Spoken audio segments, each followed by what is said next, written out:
The way these people are refusing visas these days, you'll be wondering, waiting they saw. Yes, even though so many people were issued visa this year, so many visas were also refused just because of some mistakes.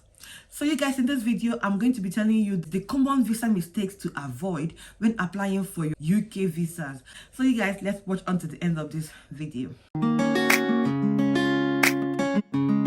Hey guys, welcome back to my channel. My name is Chinemerem.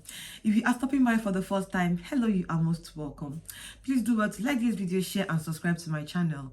And if you are a returning subscriber, you are more than amazing. Thank you for coming back today. So the reason why your UK visa will be rejected may range from one small mistake to a big mistake. I've compiled some common visa mistakes that people make, and I'm going to tell you all of that in this video. So whether you are applying for your UK visa yourself or you are using an agent, this video will guide you so you don't make those mistakes, whether an agent is helping you or you are helping yourself. The first mistake people make, especially those coming by the study route, is proof of fund mistake. Because of how crucial this very topic is, I made a video specifically for proof of funds, what to do, what to know, how a good proof of funds should look like. So I won't be detailed too much in this video. You can watch that video about proof of fund because it is a very crucial part of your visa application, especially if you are coming through the study route.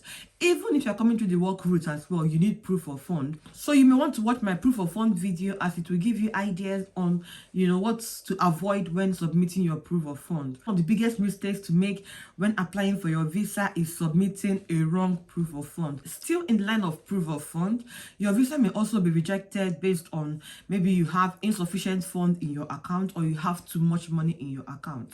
So for instance, if you are supposed to show 20 million naira as your cost of living and you are showing them 19.5 million naira, your visa is likely to be rejected. So just make sure that the money in your account doesn't fall below by 1 naira, even for a day. That's why it is safer to put more money than you need in the account. Don't just put the money based on the exchange rate for that day, because with these exchange rate fluctuations, it may affect the money in your account, and you don't want that. But now, people may be tempted to now put more money in the account than they can make. So let's say, for instance, you've told them that you can make about 2 million or 3 million naira in a year, and your bank statement for 28 days is showing that you have about 100 million naira. It's not even adding up. How did you make up that amount? So it is suspicious, right? So if the money in your account is too much and they feel, you can't really make up to this amount, they may likely refuse your visa. So if you give them too much amount, they may see it as fake and they'll be like, well, this is not even working. So they may just say, you know what, we're done. Refuse this visa, and they'll refuse it. The second mistake to avoid when applying for your visa is misinformation. Yes, this one is a bit common as well. Maybe you've written on your passport that your name is Siroma Chukwuma Adekunle, and then on your bank statement your name is Adekunle Gold, and then in your other document your name is Francis Gold. You see, it's not correlating. The names are not even working. So just give them information that is very accurate. If your name on your passport is Cyril Machukwuma Adekunle, it should be the same on your bank statement, it should be the same on your result, it should be the same on all the documents that you are using. But if you got married and you changed your name at some point and your documents, maybe your passport doesn't have the same name as your documents, you can get an affidavit or a change of name document from the court, and you should include this in your supporting documents to submit to them.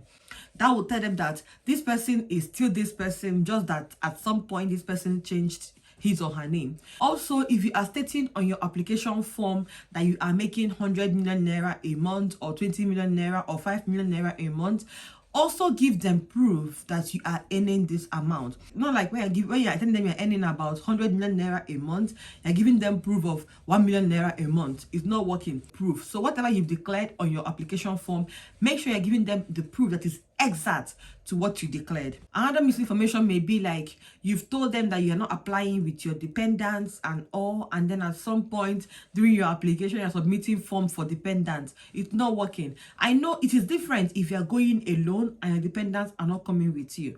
It is different. You can say you don't have dependents, you're not coming with dependents. But if you are traveling with your dependent and you are writing in your application form that you are not coming with dependents, it will not work. These are the things you would avoid. Don't misinform them. Anything you're stating in your application form should be the same as what you will show them. Your evidence should be the same as what you stated.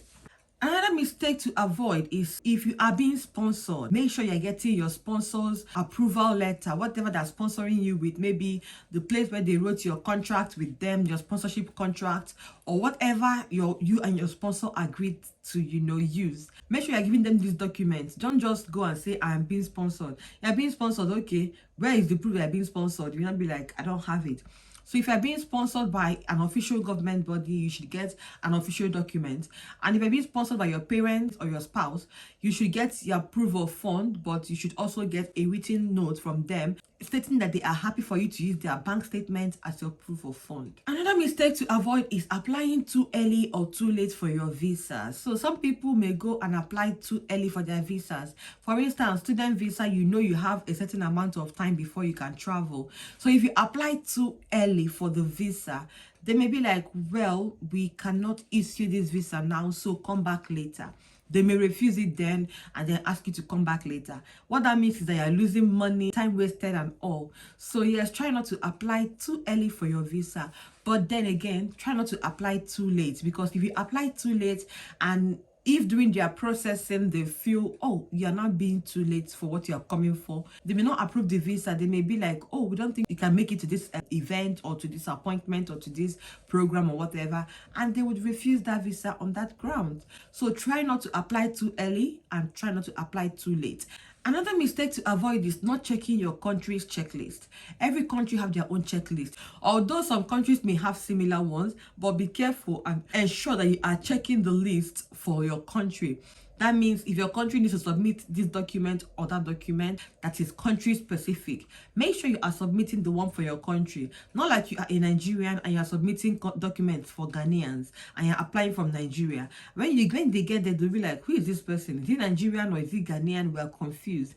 So try not to confuse them. Because if you don't check it, you may miss out on essential documents for your country. What that means is that if you miss out on those essential documents, your visa is likely to be refused as well. Another mistake you should avoid is not completing your application form before submitting. There are some very important questions they will ask you in the application form, and if you don't answer those questions and submit, they may refuse your visa. If you are lucky, they may ask you for those information. If you are not, they may just say, well, because we didn't get this and we asked for it and you didn't give it to us, we assume you don't have it, so we're going to refuse your visa.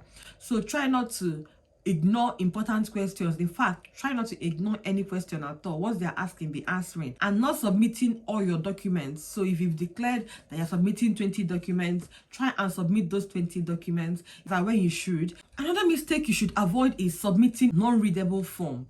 Maybe they are too blur or something. You're submitting a form that somebody cannot even read, because when they say it, they'll be like, shall they want me? So make sure that the form you are submitting, we are going to be photocopying them. Use a good photocopy machine. Make sure that it is readable.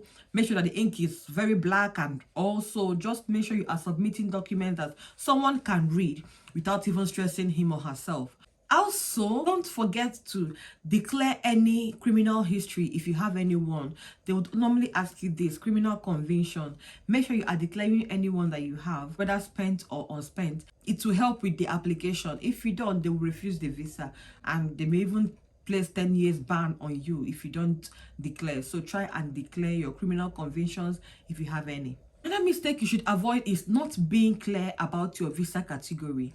Yes, being confused. Let's say you are applying for a study visa and they are asking you to choose your visa category and you are choosing a work visa category. It will not be the same, because when you're supposed to submit COS, you are submitting CAS. Be clear about the visa category you are going for and select that category when you are choosing what category you are coming to the UK with. You should also remember that your UK visa application is decided basically on what you have declared on your application form and the documents you've submitted to them. So that's why your documents should be your only saving grace, because you're not there to, clarify them, or you'll be there to explain to them why this one is upside down and that one is downside up. So make sure that your documents are placed in an orderly manner. Make sure that the documents are clear and readable. Make sure the documents are as they should be. Make sure you don't misinform them. These are just the small mistakes, very common mistakes that may ruin your UK visa application. For those going on work visa, the most important document you will need is your passport, your COS, and your proof of fund. These are the three most important ones.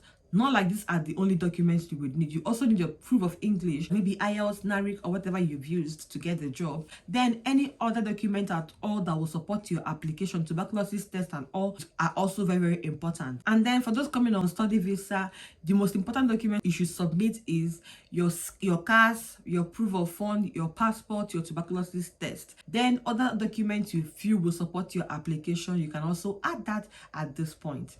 For those coming on a visit visa, the most important document you should submit is your passport and your proof of fund. Those coming on a dependent visa, you will need almost all the documents the main person used to apply, but for you the most important one should be your proof of fund, your passport, and the proof of a relationship with the main applicant. So basically these are the most common reasons your UK visa application may be refused. Honestly, applying to work or study in the UK is not very difficult. I mean, the visa itself is not very difficult, not like the American and Canadian process that will take like forever. The UK one is quite straightforward and very simple and easy. Just that small things may ruin the process for you. So instead of, waiting for the process to be ruined, don't let any small thing ruin your process for you. And don't forget to go through your form over and over and over again. And if an agent is helping you, of course, he knows what he or she should do. But make sure you are providing that agent with all the documents he or she is asking. Don't just say, not like when the agent asks you for this, be like, I don't have it, and you're not making effort to bring it, and the agent goes ahead to submit the document you've given him or her. No, try and provide any document the agent is asking you to provide. That would help with your application process to ensure that it goes well and seam-free. Remember that UK Home Office is now very strict and meticulous when issuing visas, and they take about 15 working days to 6 months to even issue a visa. You don't want to go through all those waiting period and then just come back with a rejection. You don't want that. So be careful as well when applying for your UK visa, whether visit, work or study, anywhere you are applying for. If at some point your visa is rejected, in most cases they may ask you to come back in the next 6 months to reapply. So yes, you can't just reapply immediately after they reject your visa, or in 10 years, depending on what they found on your documents. Now you guys, that's it about this video. I hope it helps. Until I see you again in the next one, do take care, stay safe, and bye.